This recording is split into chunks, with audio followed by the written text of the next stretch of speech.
সকালবেলা গরম গরম চা দিয়ে শুরু করছি গঙ্গোত্রীর সকালটা। আজকে অনেকটাই যেতে হবে পথ, শ্রীনগর পর্যন্ত আমাদের এম আছে, কারণ আজ যদি আমরা শ্রীনগর না পৌঁছাতে পারি তো আমাদের নেক্সট শিডিউলগুলো আবার চেঞ্জ হয়ে যাবে, আর নেক্সট শিডিউল চেঞ্জ করার কোনো জায়গাই নেই। তো সেক্ষেত্রে একটা গরম চা দিয়ে নিজেকে বুস্ট করে স্টার্ট করব জার্নিটা। ঘড়ি কাটা বেজে গেছে 10টা 15, আর এই যে গাড়িটা দেখতে পাচ্ছেন গঙ্গোত্রী থেকে গাড়িটা পেয়েছি উত্তরকাশীর জন্য। এখানে অনেক শেয়ার ক্যাব আছে উত্তরকাশীর জন্য, তো এই গাড়িটা আমাদের উত্তরকাশী নিয়ে যাবে। পার হেড ভাড়া পড়বে 300 টাকা।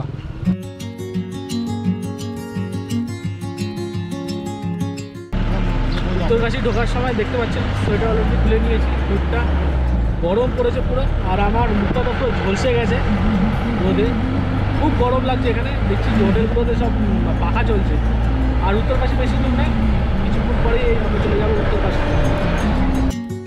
আবার সেই চেনা পথ, যে পথ দিয়ে গঙ্গোত্রী এসেছিলাম সেই পথ ধরেই ফিরে চলেছি উত্তরকাশীর উদ্দেশ্যে। এই পথের প্রাকৃতিক সৌন্দর্য যে কোনো স্থানকে হার মানাবে উত্তরকাশীর এই ছোট্ট জনপদ হর্ষিল। উত্তরকাশী ট্যাক্সি স্ট্যান্ডে আছি এবং এখান থেকে শ্রীনগর যাওয়ার একটা গাড়ি বুক করলাম। 5000 টাকা নেবে এখান থেকে শ্রীনগর যাওয়ার গাড়ি। চলুন, সময় অনেক হয়ে গেছে, কেননা একটু খেতে হলো আর কি, দুপুরে লাঞ্চ করতে হলো। তো লাঞ্চ ফাঞ্চ করতে গিয়ে এখানে অনেক গাড়ি চলে গেছে, তো বাকি যে গাড়িটা আছে সেই গাড়িটা করে আমরা যাবো হচ্ছে এখন শ্রীনগর। উত্তরকাশী থেকে শ্রীনগরের দূরত্ব 145 কিলোমিটার। গাড়িতে যেতে সময় লাগে কম বেশি 5 থেকে 6 ঘন্টা। তবে এভাবে 5 থেকে 6 ঘন্টা তো আর এক নাগারে গাড়ি চালানো যায় না, সেক্ষেত্রে মাঝে মাঝে তো একটু ব্রেক নিতেই হয়। তাই সব মিলিয়ে 6.5 ঘন্টা মতো সময় তো লেগেই যায়। আমাদের সাথে গাড়িতে সওয়ারি হলো আরও 3 জন বাঙালি এবং আরও 4 জন যাত্রী নিয়ে গাড়ি রওনা হলো শ্রীনগরের উদ্দেশ্যে। উত্তরকাশী থেকে শ্রীনগর যাওয়ার এই গাড়ির ভাড়া পড়ল 5000 টাকা।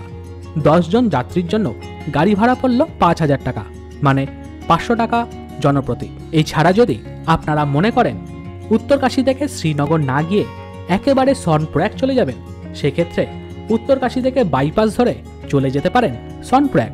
তবে এর দূরত্ব পড়বে 222 কিলোমিটার। গাড়িতে সময় লাগবে আনুমানিক 9 থেকে 10 ঘন্টা। তবে এক্ষেত্রে গাড়ি ভাড়া অনেক বেশি পড়বে। মে মাসে একটা গাড়ি চাইছিল প্রায় 14,000 টাকা। পুরো গাড়ি বুকিং করেই যেতে হবে, কারণ উত্তরকাশী থেকে কোনো গাড়ি ডিরেক্ট সনপ্রয়াগ যায় না, ওদের ইউনিয়ন আলাদা। তাই শ্রীনগরে ব্রেক জার্নি করে বা পুরো গাড়ি বুকিং করেই যেতে হবে। এই দোকানগুলো দেখে আমার কলকাতার ওই চায়ের দোকানগুলোর কথা মনে পড়ে গেল। তাই জন্য আমি মৌসুমিকে এসেই বললাম যদি নোনতা বিস্কুট পাওয়া যায়, মানে আমাদের ওই কলকাতা স্টাইলের, মানে ভাড়ে মাটির ভাড়ে চা, তার সাথে নোনতা বিস্কুটগুলো, মানে এই দোকানগুলো দেখে আমার মনে পড়ে গেল নোনতা বিস্কুটের কথা। মানে সত্যি, মানে এত সুন্দর জায়গা, তার মতো আমাদের কলকাতার মতো দোকান। তোমার কি নোনতা বিস্কুট বেশি পছন্দ? হ্যাঁ, বেশি পছন্দ। আমার চায়ের সাথে মানে ডুবিয়ে ডুবিয়ে খেতে হেভি লাগে। না, অ্যাকচুয়ালি মানে আমার গোমুখ ট্রেকটার সম্বন্ধে অতটা আইডিয়া ছিল না। মানে পড়াশোনা করেছিলাম ঠিকই, কিন্তু এতটা যে টাফ ট্রেক তো সেটা আমরা জানতাম না।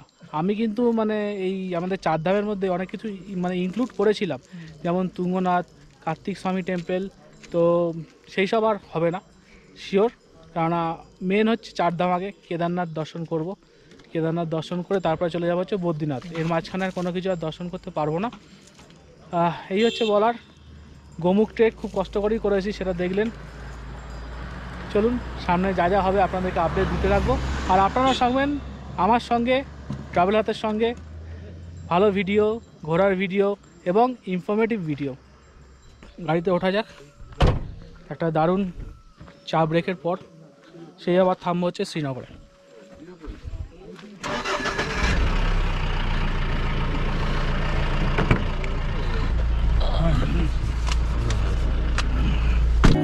এক প্রস্ত চা পর্ব সেরে গাড়ি আবার চলতে শুরু করলো।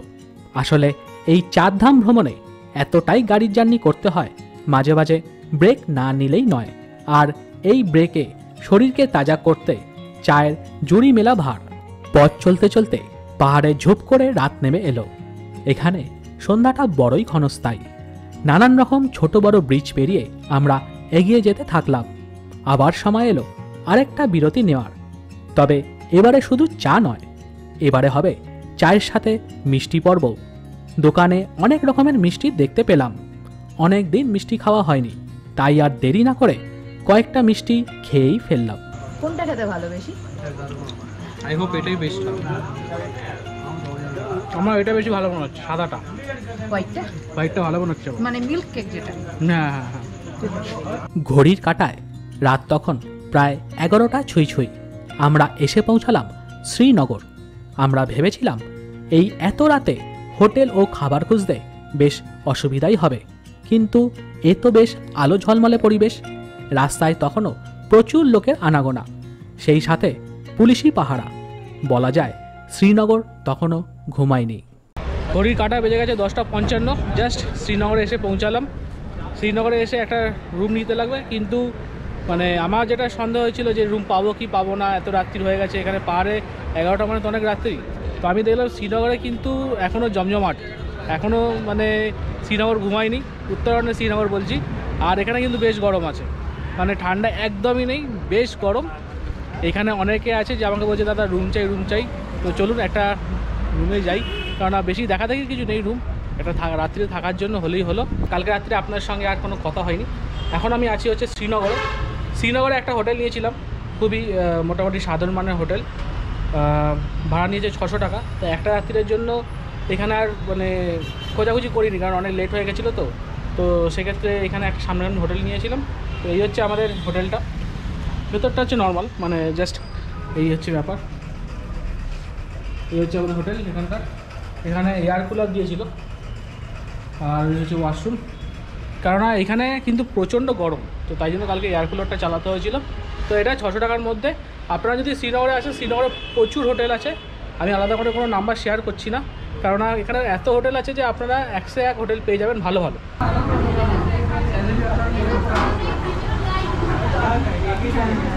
শ্রীনগর ছাড়ার আগে একটা জবরদস্ত ব্রেকফাস্ট। এটা হচ্ছে সিমলা মির্চ, যেটা আমি দেখালাম। এটা হচ্ছে সিমলা মির্চ নিয়েছি, টক দই নিয়েছি, আর এই রুটি। সকালবেলা খেয়ে দিয়ে জার্নি স্টার্ট। আবার কোনো কথা হবে না, কেদারনাথে যেতেই হবে। বলছে যেতে দিচ্ছে না, অনেক কাউকে আটকে দিচ্ছে, পুরো আটকায় দেখি। আচ্ছা, খাওয়া দাওয়া হয়ে গেল। এবার হচ্ছে আমাদের সনপ্রয়াগের জন্য গাড়ি খুঁজতে হবে, কিন্তু আমরা সনপ্রয়াগ যাবো না, আমরা সনপ্রয়াগের আগে ফাটা পর্যন্ত যাব। এইবারে আপনারা এখান থেকে কোনখানে জায়গার গাড়ি পেতে পারেন। শ্রীনগর হচ্ছে এমন একটা জায়গা যেখান থেকে আপনারা প্রচুর জায়গায় গাড়ি পাবেন। হরিদ্বারের গাড়ি ঢেলে আছে, ঋষিকেশ, হরিদ্বার। এছাড়া উত্তরকাশীর জন্য গাড়ি পাবেন, সোনপ্রয়াগের জন্য গাড়ি পাবেন, যোশী মঠের জন্য গাড়ি পাবেন। সব জায়গায় গাড়ি আপনারা এখান থেকে শ্রীনগরের জন্য পেয়ে যাবেন। 5000 টাকা একটা গাড়ি বুক করলাম সনপ্রয়াগের জন্য। আমরা 6 জন আছি, 3 জন আমরা আছি, আর 3 জন আলাদা আমাদের সঙ্গে কালকে থেকে উত্তরকাশী এসেছিলো শ্রীনগরে। তারাও একসঙ্গে মিলে যাচ্ছি সনপ্রয়াগের উদ্দেশ্যে। কিন্তু আমরা সনপ্রয়াগ আগে ফাটাতে নেমে যাব। গাড়ি ভাড়া নিলে হচ্ছে 5000, একটা পুরো গাড়ি বুক করে নিলাম আমরা। গাড়ি যেতে থাকলো শ্রীনগরের ধারী দেবী মন্দিরের পাশ দিয়ে। এই ধারী দেবী নিয়ে বিস্তারিত ভিডিও আমার আগের উত্তরাখণ্ড সিরিজে আছে, আপনারা দেখে নিতে পারেন। আশা করি খুব ভালোই লাগবে।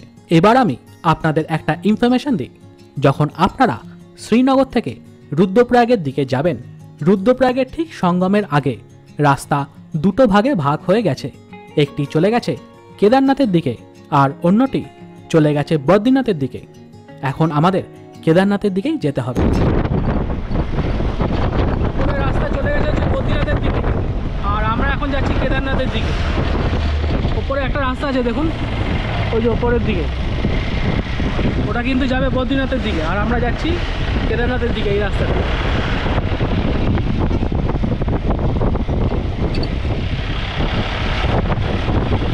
চলেছি ভোলে বাবার দর্শনে। জীবনে প্রথমবার কেদারনাথ যাচ্ছি, মনে তো একটা এক্সাইটমেন্ট কাজ করছেই। গোমুখসহ 2 ধাম দর্শন ভালোভাবেই সম্পন্ন করেছি। এখন বাকি আরও 2 ধাম, কেদারনাথ ও বদ্রীনাথ। অগস্ত্যমুনি থেকে আমরা যখন ওপরে উঠছি, অগস্ত্যমুনিতে কিন্তু ভীষণ গরম, ঠিক আছে। জায়গায় জায়গায় কোল্ড ড্রিঙ্কস বিক্রি হচ্ছে, আর আমরা কোল্ড ড্রিঙ্কস খাচ্ছি। আর এখন আমরা আছি হচ্ছে কুণ্ডে, মানে অগস্ত্যমুনি থেকে কুণ্ডে যখন আপনারা উঠবেন, তখন কিন্তু দেখবেন গরম হাওয়াটা চেঞ্জ হয়ে যাবে। গরম হাওয়া থেকে ঠান্ডা হাওয়ায় পরিবর্তিত হবে। এই কুণ্ডে আমরা ঢুকে গেছি, এখন কিন্তু আমাদের একটু ঠান্ডা ঠান্ডা লাগছে। মানে একটু মানে কি মানে ঠান্ডা খাওয়ার একটা আভাস আমরা পাচ্ছি।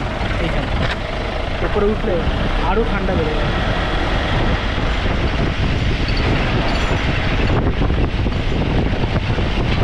যখন আমরা গুপ্তকাশী পৌঁছালাম, আকাশ একেবারে মেঘে ঢেকে রয়েছে, কিন্তু তার মাঝেও ঝিলিক দিচ্ছে সূর্যের নরম আলো। এক কথায় মেঘে ঢাকা গুপ্তকাশী আমাদের স্বাগত জানালো।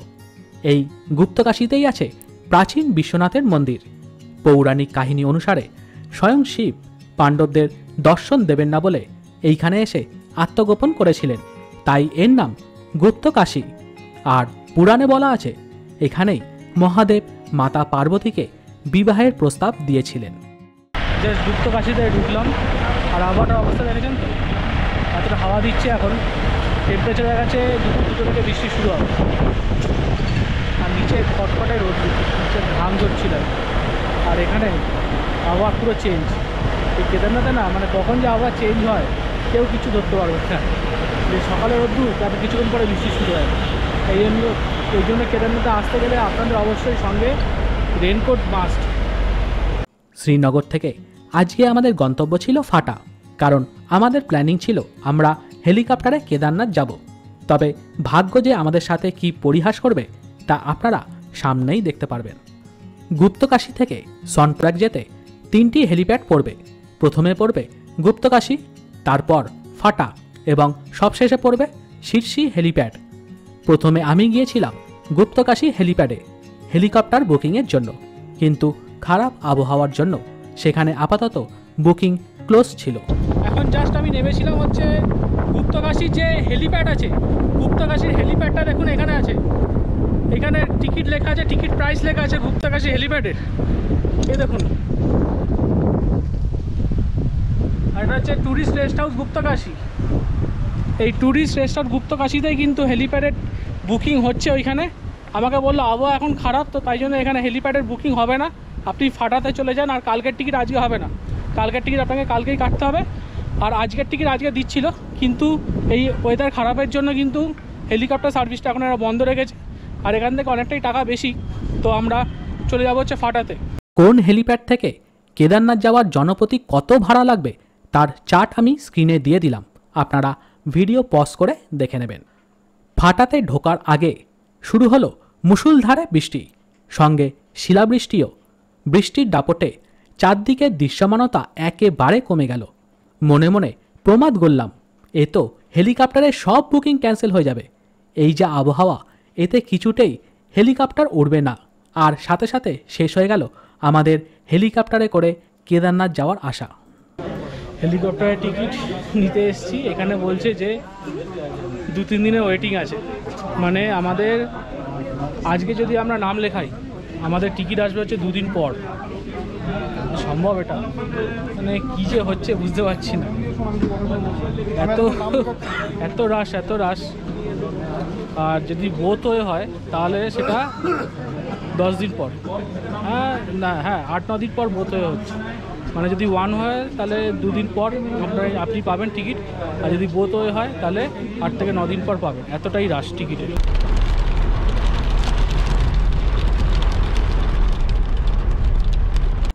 যাই হোক, অবশেষে আমরা পৌঁছালাম সনপ্রয়াগ ট্যাক্সি স্ট্যান্ডে। এই স্ট্যান্ডে এত গাড়ি দেখে আর এত লোক সমাগম দেখে এক প্রকার ভয় পেয়ে গিয়েছিলাম।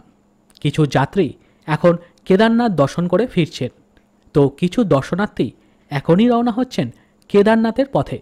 চারদিকে কেমন যেন একটা ভয় মিশ্রিত শ্রদ্ধার পরিবেশ, এটা ঠিক বলে বোঝানো যাবে না। সাথে টিপ টিপ করে পড়েই চলেছে অবিরাম বৃষ্টির ধারা। এই হচ্ছে সনপ্রয়াগের অবস্থা।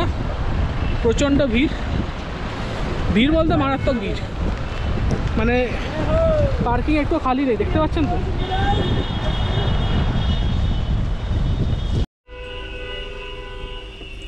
অবস্থানটা হচ্ছে এরকম, আমি যেখানে বসে আছি একটা রুম পেয়েছি আমরা ঠিক সনপ্রয়াগের পার্কিংয়ের একদম উল্টো দিকে। আর এই রুমটা নিয়েছে আমার কাছ থেকে 6,000 টাকা, 6টা বেড, মানে একটা বেড হচ্ছে 1000 টাকা। আমরা 3 জন আছি, আর সঙ্গে যে 3 জন ছিল আমাদের গাড়ির মধ্যে ওরাও বাঙালি, তো আমরা 6 জনে মিলে একটা বেড নিয়েছি। এই হচ্ছে রুমের কন্ডিশন, দেখে নিন। ওইখানে 2খানা বেড আছে, এইখানে 1খানা বেড আছে, আর আমি যেখানে বসে আছি এই জায়গাটায় 3খানা বেড আছে। টোটাল 6খানা বেড আছে। খাবার দাবারের দাম সনপ্রয়াগে ঠিক আছে, মানে আপাতত আমি ঠিক মনে হচ্ছে চা 10 টাকাতে পেয়েছি। আর এই যে আমরা নিয়ে এসেছি দেখুন, এই কাপা ম্যাগি নিয়ে এসেছি, তারপরে যে নবীন নিয়ে এসছে এখানে যে চানাচুর ফানাচুর নিয়ে এসছে। তো এই নিয়ে আপাতত আমাদের খাবার দাবার চলছে। রাত্রিরে কিছুক্ষণ পরই আমরা খাবো। আমাদের প্ল্যান হচ্ছে ঠিক রাত্রির 3টের সময় এখান থেকে বের হওয়া। সেদিন রাত্রিবেলা সনপ্রয়াগ ট্যাক্সি স্ট্যান্ডে ভান্ডারার আয়োজন করা হয়েছিল। আমরা খুব ভাগ্যবান যে আমরা এই ভান্ডারার প্রসাদ গ্রহণ করতে পেরেছি। সনপ্রয়াগে এসে আমরা কোন হোটেলে থেকেছি? সনপ্রয়াগে এসে থেকেছি আমরা এই হোটেলটায়, যেটা আমি ভেতরটা দেখালাম আপনাদের। এই হোটেলটা হচ্ছে ঠিক যেই স্ট্যান্ডটা আছে সনপ্রয়াগের, যেখান থেকে গাড়িটা ঠিক নিচে নামে স্ট্যান্ডে, তার থেকে উল্টো দিকে হচ্ছে এই হোটেলটা। আর আপনারা যদি মনে করেন যে বাড়তি যেই আপনাদের মানে জামা কাপড়গুলো আছে বা ব্যাগ আছে আপনারা রেখে যাবেন, এখানে প্রচুর ক্লক রুম আছে। ইভেন এই হোটেলটাও ক্লক রুম আছে। আমরা এই ক্লক রুমে রেখেই কিন্তু আমরা কেদারনাথের পথে হাঁটা দেবো। আর এই জামা কাপড় রাখার জন্য কিন্তু এক্সট্রা চার্জেস নেয়, সেটা সিজন ওয়াইজ ভ্যারি করে, আপনারা জিজ্ঞেস করে নেবেন। আমাদের পার ব্যাগের জন্য 50 টাকা করে নিয়েছে। হেলিকপ্টারের ব্যাপারটা আমি আপনাদের বলে দিই। আমি যখন গুপ্তকাশীতে গেলাম, গুপ্তকাশীতে গিয়ে এই 3 থেকে 4 জন ছিল এইখানে। আমাকে বললো যে এখানে এখন ওয়েদার খারাপ আছে, তো এখন বুকিং করা যাবে না। ওইখানে কিন্তু গুপ্তকাশীতে বেশি ভিড় ছিল না, কিন্তু গুপ্তকাশীতে অনেক টাকা লাগে, প্রায় 7,000 সামথিং টাকা লাগে গুপ্তকাশী থেকে এই কেদারনাথে আসতে হেলিকপ্টারে করে। তো সেখানে যদি আপনারা প্রথমে যান, গুপ্তকাশী কিন্তু ফাটার আগে পড়বে, ঠিক আছে? গুপ্তকাশী ফাটার আগে পড়বে। ওইখানে আপনি যেই ড্রাইভারের সঙ্গেই যান না কেন আমাকে বলবেন যে GMVN এর যে ট্যুরিস্ট রেস্ট হাউস আছে গুপ্তকাশীতে, সেইখানে আপনাদের নামিয়ে দিতে গুপ্তকাশীর জন্য, সেখানেই কিন্তু বুক হচ্ছে হেলিকপ্টার। ওকে, আচ্ছা। সেকেন্ড, ফাটার এখানে যদি আপনারা আসেন দেখবেন যে ফাটার এখানে প্রচণ্ড ভিড়। এই সিজনে আপনারা কিন্তু এসে এইখানে টিকিট পাবেন না, 100% কনফার্ম লিখে দিতে পারি আমি যে এই সিজনে, এরকম রাশের সিজনে আপনারা টিকিট একদম পাবেন না, যদি আপনাদের খুব উপরওয়ালার হাত না থাকে আর যদি আপনাদের অনলাইন টিকিট বুকিং না থাকে। তো প্লিজ প্লিজ প্লিজ আপনারা এখানে এসে ফাটাতে এসে নিজেদের সময় ওয়েস্ট একদম করবেন না হেলিকপ্টার বুকিংয়ের জন্য। কারণ আমি যখন গেলাম ফাটাতে, তখন আমাকে বলল যে আপনার নাম আর আধার নাম্বার আর ফোন নাম্বার লিখে দিন, আমি আপনাদের সঙ্গে কন্ট্যাক্ট করব 2 দিন বাদে। কারণ এখন প্রচণ্ড রাশ চলছে, ওয়েদার খারাপ, তো সেক্ষেত্রে আমাকে বললো যে 2 দিন পর যোগাযোগ করতে। এবারে 2 দিন পর কে যোগাযোগ করবে?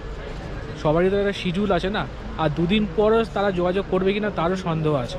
তো সেক্ষেত্রে আমি বলছি আপনারা হেলিকপ্টারের জন্য ওয়েট না করে একদম চলে আসুন হচ্ছে সনপ্রয়াগে। আর যদি আপনাদের অনলাইন টিকিট কাটাই থাকে তবেই একমাত্র আপনারা যান হচ্ছে হেলিকপ্টার সার্ভিসের জন্য। মে, জুন, জুলাই এই 3 মাসের জন্য বলছি। তারপরে কিন্তু আস্তে আস্তে রাশটা কমতে থাকবে, তারপরে আপনারা অনলাইনেও টিকিট পেতে পারেন বা অফ কাউন্টারে এসেও টিকিট পেতে পারেন। কিন্তু এই সিজনের মধ্যে আপনারা একদম হেলিকপ্টার টিকিট পাবেন না, এটা আমি বলে দিচ্ছি আপনাদের জন্য। কারণ আমার ওখানে 3 থেকে 4 ঘন্টা সময় নষ্ট হয়েছে। ওখানকার ভিডিও আমি একটুখানি করেছিলাম, আপনাদের দেখিয়েছিলাম, কিন্তু বেশি ভিডিও করতে পারিনি, বিকজ আমাকে ভিডিও করতে দেওয়া হয়নি। ওখানে বলেছিল যে এখানে ভিডিও করা বারণ। তো আজকে এই পর্যন্তই আমার ব্লগ। কেমন লাগলো অবশ্যই জানাবেন। এই সনপ্রয়াগ পর্যন্ত ইচ্ছে ছিল হেলিকপ্টারে যাওয়ার, কিন্তু পেলাম না, সেটা দুর্ভাগ্যের ব্যাপার। তো চলুন আবার দেখা হচ্ছে আপনাদের সঙ্গে কালকে সকালে একটা নতুন ব্লগে কেদারনাথের পথে। Good night. কাল ঠিক ভোরবেলা আমরা রওনা হব কেদারনাথের উদ্দেশ্যে। কথায় বলে কেদারনাথে নাকি স্বর্গ থেকে হাওয়া আসে। কেন সারা ভারতবর্ষ থেকে এখানে লোক ছুটে আসে তা আমি কেদারনাথে গিয়ে বুঝতে পেরেছি। যারা কেদারনাথে না গেছে তারা বুঝতে পারবে না সেই টানটাকে, সেই অনুভূতিটাকে। সেই অনুভূতিটা কিছুটা হলেও তুলে ধরার চেষ্টা করব আমার এই ভিডিওর মাধ্যমে। জয় ভোলেনাথ, জয় কেদারনাথ। দেখা হচ্ছে পরবর্তী পর্বে। অনেক ধন্যবাদ।